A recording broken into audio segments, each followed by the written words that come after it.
住在东突厥散伊宁市的扎伊德·哈里帕吉和托尔勋夫妇因几年前因进行朝觐而被判处20年徒刑。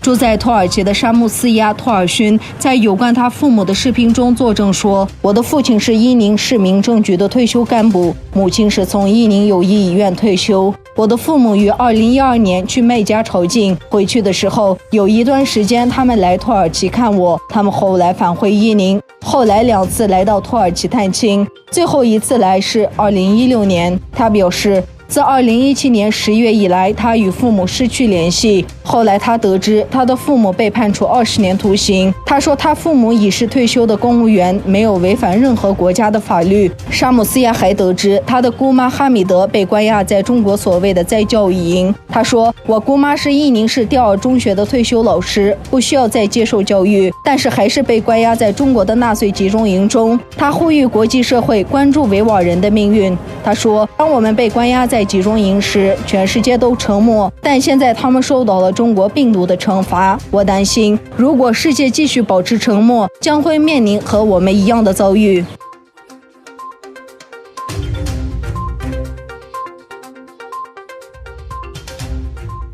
围绕中国电信巨头华为的最新争议，焦聚在中国间谍代理人招募以及扩大全球影响力的雄心勃勃的计划上。据报道，在前英国军情6处间谍协助下整理的一份档案，指控中国试图操控包括政客在内的英国重要人物，以支持这家电信巨头在英国的业务。世界上任何地方的大型中国企业，据称都有中共党支部，以推动其政治议程，并确保该公司遵守政治指示。这就是为何中国专家断言，中共确实有在英国运作，通常是在商业活动的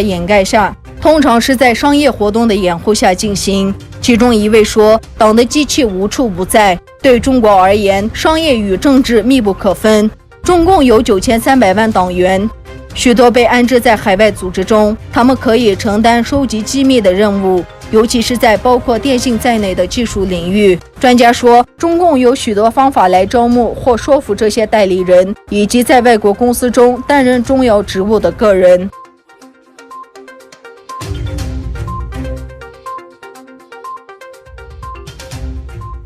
中央人民政府驻香港特别行政区维护国家安全公署周3在香港揭牌，中联办主任、香港国安委国家安全事务顾问、驻港国安公署署长、全国政协副主席、香港特别行政长官主持揭牌仪式。驻港国安公署办公室始于铜锣湾维景酒店，大厦外墙挂起国徽并升起国旗。据媒体报道，郑燕伟曾担任汕尾市委书记期间，处理过伪坎村群体性事件。伪坎村群体性事件发生期间，曾有香港多家媒体引述郑燕雄的话说，乌坎村村民和境外媒体互相勾结制造事端。另一方面，美国对香港特别实施国家安全法的中国发出制裁信号。白宫国家安全顾问罗伯特警告称，如果国务院无法确定香港的自治地位仍在继续，我们将对香港以及中国实施制裁。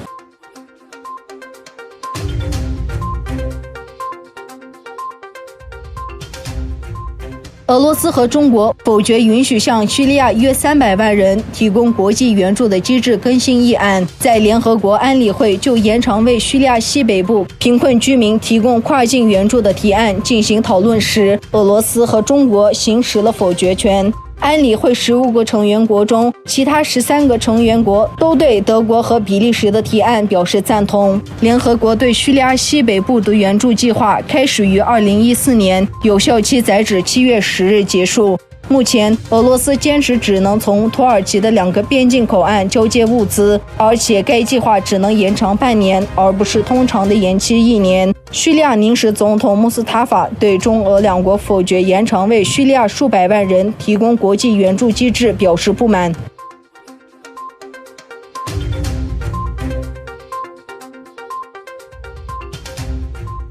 中国贵州省安顺市7月7日发生严重交通事故，一辆巴士行驶过程中冲出路边护栏，坠入湖中，至少造成21人死亡，其中5名为学生，16人受伤。事发在当地时间周二中午，一辆蓝巴士冲出护栏坠落湖中，目前涉事车辆已被打捞出水，涉事司机在事故中死亡，事故原因正在进一步调查中。据中国媒体报道，该巴士线路途经当地数所中学，事发当天正值中国高考，乘客中有参加高考的学生。